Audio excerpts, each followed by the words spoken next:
గారిని, ఒక మహిళని కూడా చూడకుండా మహానటి అంటూ ఆవిడ్ని ఎంత చులకనగా మాట్లాడారో మనం అందరం చూసాం. అది మర్చిపోకముందే ఇప్పుడు ఒక బాలికని తన అనుచరుడైన సుబ్రహ్మణ్యం అనే వ్యక్తి తాలూకా కొడుకు ఈ విధంగా మోసం చేసి పెళ్లి చేసుకోకుండా ఉంటే ఆమె జీవితానికి వెల కట్టాడు. ఇప్పుడు సెటిల్మెంట్ చేయడానికి ప్రయత్నిస్తూ ఉన్నారు. ఎంత ఘోరంగా ఈ మంత్రులు తెలుగుదేశం పార్టీ అధికారంలోకి వచ్చాక వాళ్ళు ఏ విధంగా తెలుగుదేశం పార్టీ నాయకులు తప్పులు చేస్తే వాళ్ళకి కవర్ చేసుకుంటూ సెటిల్మెంట్ చేస్తూ వాళ్ళకి అండగా ఉంటున్నారో అర్థమవుతుంది. జనరల్గా ఏ ప్రభుత్వంలో అయినా, పోలీసులైనా, ప్రభుత్వమైనా బాధితులకు అండగా ఉంటుంది, బాధించిన వాళ్ళకి శిక్షలు వేస్తారు. కానీ ఈ కూటమి ప్రభుత్వంలో మాత్రం పూర్తిగా రివర్స్లో ఉండి బాధితులకి సపోర్ట్ చేయకుండా వాళ్ళకి అన్యాయం చేస్తూ ఉండే పరిస్థితి ప్రతి సందర్భంలో కూడా చూస్తూ ఉన్నాము. అలాగే హోమ్ మినిస్టర్ గారు తీసుకుంటే ఆవిడ ఒక మహిళ అయ్యుండి కూడా ఎన్ని సంఘటనలు జరిగినా, మహిళల మీద ఎన్ని అఘాయిత్యాలు జరిగినా, ఎన్ని దాడులు జరిగినా, ఎన్ని హత్యలు జరిగినా, ఎన్ని అత్యాచారాలు జరిగినా కూడా ఆవిడ కనీసం స్పందించరు. గతంలో ఈ కూటమి ప్రభుత్వం అధికారంలోకి వచ్చిన వెంటనే ఆవిడ ఏం చెప్పారు? ఈ కూటమి అధికారంలోకి వచ్చింది, ఈ రాష్ట్రంలో ఉన్న మహిళలందరూ ప్రశాంతంగా నిద్రపోవచ్చు అన్నారు. అమ్మ హోమ్ మినిస్టర్ గారు, ఎక్కడ ప్రశాంతంగా మహిళలు ఈ రాష్ట్రంలో నిద్రపోతున్నారు? మీ తెలుగుదేశం పార్టీ నాయకులు, తెలుగుదేశం పార్టీ కార్యకర్తలే మహిళల్ని వేధించి ఈ విధంగా ఇబ్బందులు పెడుతూ ఉండే పరిస్థితి అడుగడుగునా చూస్తూ ఉండే పరిస్థితి కనిపిస్తూ ఉంది. ఏ సందర్భంలో అయినా మీరు ఎక్కడైనా స్పందిస్తున్నారా? కనీసం ఆ బాధితులకు అండగా నిలుస్తున్నారా నేను అడుగుతూ ఉన్నాను. మాట్లాడితే ఎంతసేపు కూడా జగనన్న తిట్టడానికి, ప్రెస్ మీట్లు పెట్టడానికి మాత్రం ముందొస్తూ ఉంటారు. కానీ ఇన్ని సంఘటనలు జరిగినప్పుడు మీరు ఎందుకు స్పందించట్లేదు అని మిమ్మల్ని ప్రశ్నిస్తూ ఉన్నాను. అలాగే ఈ మచిలీపట్నం విషయంలో తీసుకుంటే తల్లి న్యాయం జరగట్లేదని ఆత్మహత్య యత్నం కూడా చేసుకోవడానికి ప్రయత్నించి పురుగుల మందు తాగేయడం జరిగింది. పోలీస్ స్టేషన్ ఎదురుగానే పోలీసులు సకాలంలో స్పందించి హాస్పిటల్లో జాయిన్ చేయడంతో ఆమె ప్రాణాలతో బ్రతికింది ఈరోజు. అంటే వాళ్ళు ఎంత బాధపడ్డారు, తమ ప్రాణాలనే తీసుకోవడానికి ప్రయత్నిస్తూ ఉన్నారంటే ఎంతగా వాళ్ళు అన్యాయానికి గురవుతున్నారు ఈ కూటమి ప్రభుత్వంలో తెలుగుదేశం పార్టీ నాయకుల వల్ల అనే విషయాన్ని ఈ రాష్ట్ర ప్రజలు అర్థం చేసుకోవచ్చు. కొల్లి రవీంద్ర గారు ఎంత దారుణంగా ఒక మంత్రి స్థానంలో ఉండి, ఒక బాధ్యతాయుతమైన స్థానంలో ఉండి ఈ విధంగా చేయడం ఎంతవరకు సమంజసం? ఆ అమ్మాయికి న్యాయం చేయాల్సిన అవసరం లేదా అని నేను అడుగుతూ ఉన్నాను. ఎన్ని సంఘటనలు జరిగినా, మహిళలకు అన్యాయం జరిగినప్పుడైనా, మహిళల మీద దాడులు జరిగినప్పుడైనా, ఏం జరిగినప్పుడు కూడా ముఖ్యమంత్రి గారు కనీసం స్పందించరు. మాట్లాడితే స్టేట్మెంట్స్ మాత్రమే ఇస్తారు. మహిళల మీద ఎవరైనా మహిళల మీద చెయ్యి వేస్తే అదే వాళ్ళకి చివరి రోజు అని చెప్తారు. పవన్ కళ్యాణ్ గారు, డిప్యూటీ సీఎం గారు మాట్లాడితే మహిళల మీద ఎవరైనా చెయ్యి వేస్తే వాళ్ళ తాట తీస్తానని చెప్తారు. వీళ్ళందరూ స్టేట్మెంట్స్కి పరిమితం, చేసే పనులు మాత్రం బాధితులకి అన్యాయం చేయడం, బాధించిన వాళ్ళకి సపోర్టుగా ఈ మంత్రులందరూ నిలబడ్డం. ఈరోజు తీసుకుంటే ఈ రాష్ట్రంలో మహిళల్ని వేధించేది, హింసించేది, హత్యలు చేసేది మ్యాక్సిమం తెలుగుదేశం పార్టీ వాళ్ళే ఉండే పరిస్థితి మనం చూస్తూ ఉన్నాం. అది ఈ ఏడాది పాలనలో ప్రతి సంఘటన కూడా రుజువు చేస్తూ ఉంది. ఎన్నో సంఘటనలు తీసుకుంటే మొన్నటికి మనం చూసాం. రాప్తాడు నియోజకవర్గంలో 14 సంవత్సరాల దళిత బాలికను 6 నెలలు 14 మంది తెలుగుదేశం పార్టీ కార్యకర్తలు దారుణంగా గ్యాంగ్ రేప్ చేస్తే కనీసం కేసు పెట్టలేదు. మా వైఎస్ఆర్ కాంగ్రెస్ పార్టీ నాయకులు అక్కడ ఆందోళన చేస్తే అప్పుడు తూతూ మంత్రంగా కేసు పెట్టి కొద్ది మందిని అరెస్ట్ చేయడం జరిగింది. ఎంత దారుణం! 6 నెలలు ఒక దళిత బాలికను గ్యాంగ్ రేప్ చేసినా పట్టించుకొని నిర్లక్ష్యం ఈ ప్రభుత్వంలో మనకు కనిపిస్తూ ఉండే పరిస్థితి.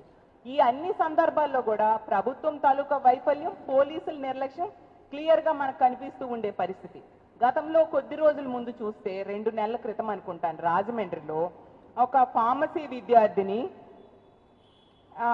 టీడీపీ నేత తాలూకా బంధువు అయిన దీపక్ అనే వ్యక్తి, కిమ్స్ హాస్పిటల్లో ఏజీఎంగా పనిచేస్తూ ఉన్న వ్యక్తి ఎంత దారుణంగా మోసం చేయడంతో ఆవిడ ఆత్మహత్య చేసుకోవడం జరిగింది. 2-3 రోజులు ఆవిడ హాస్పిటల్లో ప్రాణాలతో పోరాటం చేసి చనిపోయింది. ఆ సందర్భంలో కూడా ఆ బాధితురాలికి ప్రభుత్వం ఏ కోసనా కూడా అండగా నిలబడలేదు. ప్రభుత్వం నుంచి ఒక పరామర్శ కూడా ఆ కుటుంబానికి లేని పరిస్థితి మనం చూసాం. అలాగే తీసుకుంటే తిరువూరులో గిరిజన మహిళను టీడీపీ లీడర్ రమేష్ అనే వ్యక్తి లోబర్చుకోవడానికి ప్రయత్నించిన ఆడియో కూడా బయటకు వచ్చింది. అయినా కూడా అంత పబ్లిక్గా ఆడియో బయటకు వచ్చినా కూడా కనీసం అతని మీద ఎటువంటి కేసు లేదు, ఎటువంటి చర్యలు లేని పరిస్థితి మనం చూసాం. అలాగే గుంటూరు జిల్లా తెనాలిలో తీసుకుంటే సహానా అనే దళిత యువతిని టీడీపీ రౌడీ షీటర్ నవీన్ అనే వ్యక్తి దారుణంగా కొట్టి బ్రెయిన్ డెడ్ అయ్యేట్టుగా చేయడం జరిగింది. ఆమె హాస్పిటల్లో ప్రాణాలతో పోరాడి చనిపోవడం జరిగింది. ఆ సంఘటనలో ముఖ్యమంత్రి గారు అదే జిల్లాలో నివాసం ఉండి కూడా కనీసం ఎటువంటి స్పందన ప్రభుత్వం నుంచి లేని పరిస్థితి. చివరికి జగనన్న అక్కడ హాస్పిటల్కి వెళ్ళి ఆ అమ్మాయి కుటుంబాన్ని పరామర్శ చేసినంత వరకు కూడా ప్రభుత్వం కనీసం స్పందించని పరిస్థితి ఈ రాష్ట్రంలో నెలకొని ఉంది. అలాగే తీసుకుంటే తిరుపతిలో కిరణ్ రాయల్ అనే జనసేన వ్యక్తి వలన లక్ష్మి అనే బాధితురాలు ఎంత ఘోరంగా మోసపోయి ఆవిడ ప్రెస్ ముందుకు వచ్చి కన్నీరు పెట్టుకున్నా కూడా కనీసం స్పందించిన సంఘటన మనం చూడలేదు.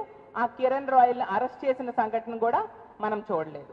అలాగే తీసుకుంటే టీడీపీ ఎమ్మెల్యే కోనేటి ఆదిమూలం తన దగ్గర పనిచేసే మహిళకి దారుణంగా మోసం చేస్తే, లైంగికంగా వేధిస్తే ఆమె ఈ రాష్ట్రంలో ప్రెస్ మీట్ పెడితే ఆమెకి రక్షణ ఉండదు అని హైదరాబాద్ వెళ్ళి ప్రెస్ మీట్ పెట్టి తన ఆవేదన చెప్పుకుంటే తెలుగుదేశం పార్టీ ఎమ్మెల్యే అయిన ఆ కోనేటి ఆదిమూలం మీద కేసు లేదు, ఒక అరెస్ట్ లేదు. మరి ప్రభుత్వం ఎందుకున్నట్టుగా నేను అడుగుతూ ఉన్నాను. ఇన్ని సంఘటనలు జరుగుతున్నాయి కదా, ప్రభుత్వం స్పందించాలి కదా. మీకు ఓట్లేశారు మహిళలు, అందువల్ల అంత భారీ మెజారిటీ మీకు వచ్చింది కదా. కనీసం వాళ్ళకి ఇచ్చిన హామీలు అమలు చేయలేదు. ఇలా మహిళల మాన ప్రాణాల రక్షణైనా మీరు చూడాల్సిన బాధ్యత మీ మీద లేదా అని ప్రభుత్వ పెద్దలను అడుగుతూ ఉన్నాను.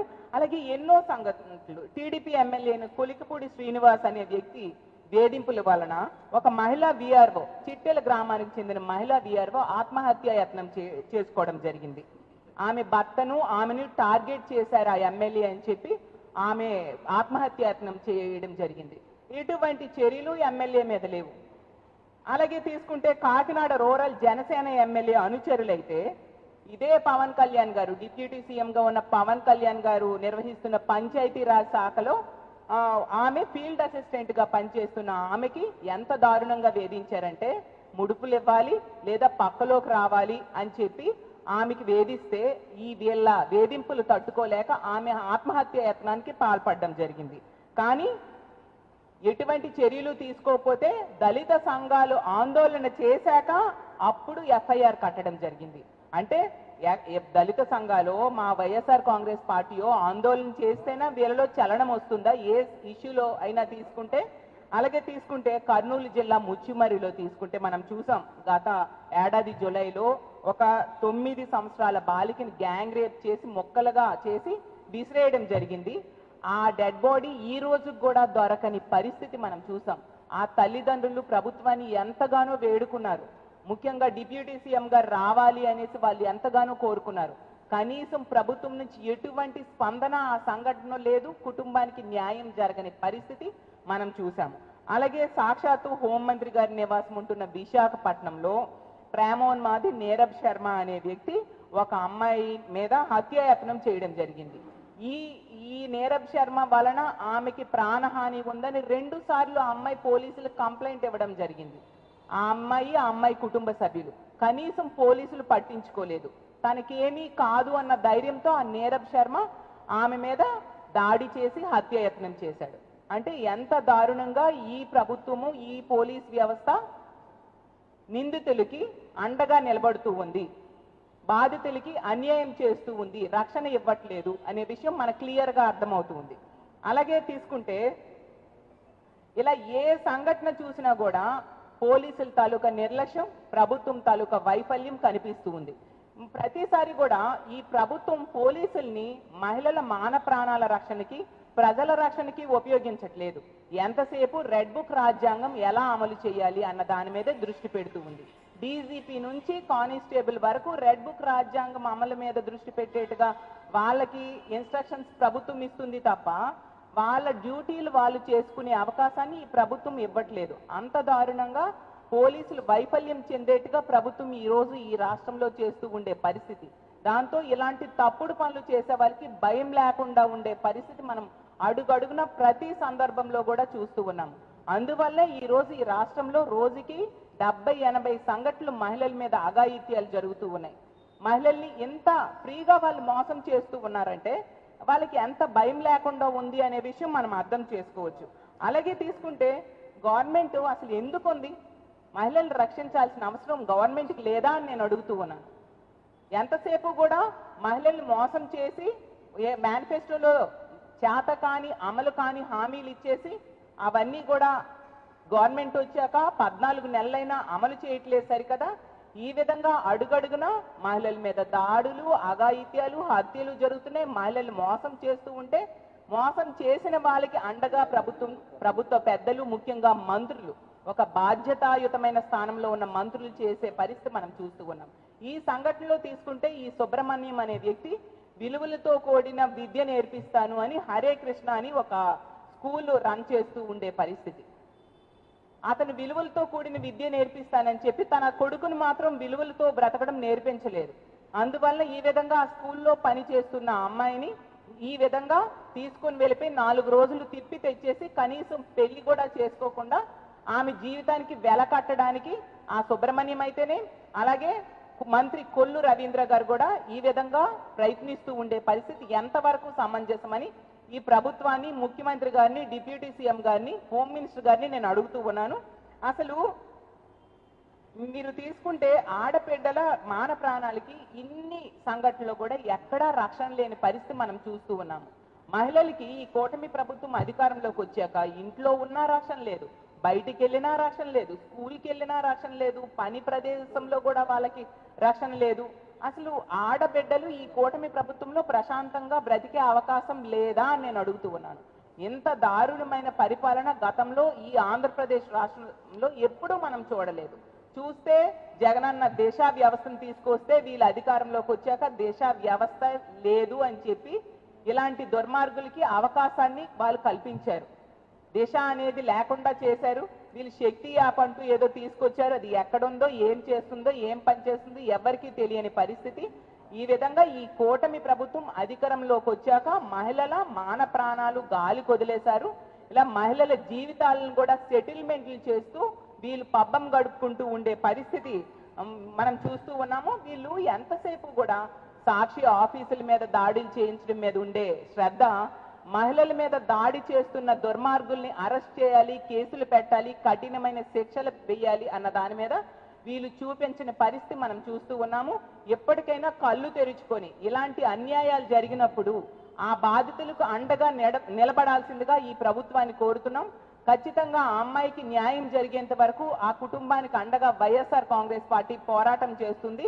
ఆ బాధిత అమ్మాయికి న్యాయం చేయాల్సిందిగా హోంమంత్రి గారిని, ముఖ్యమంత్రి గారిని కోరుతూ సెలవు తీసుకుంటున్నాను.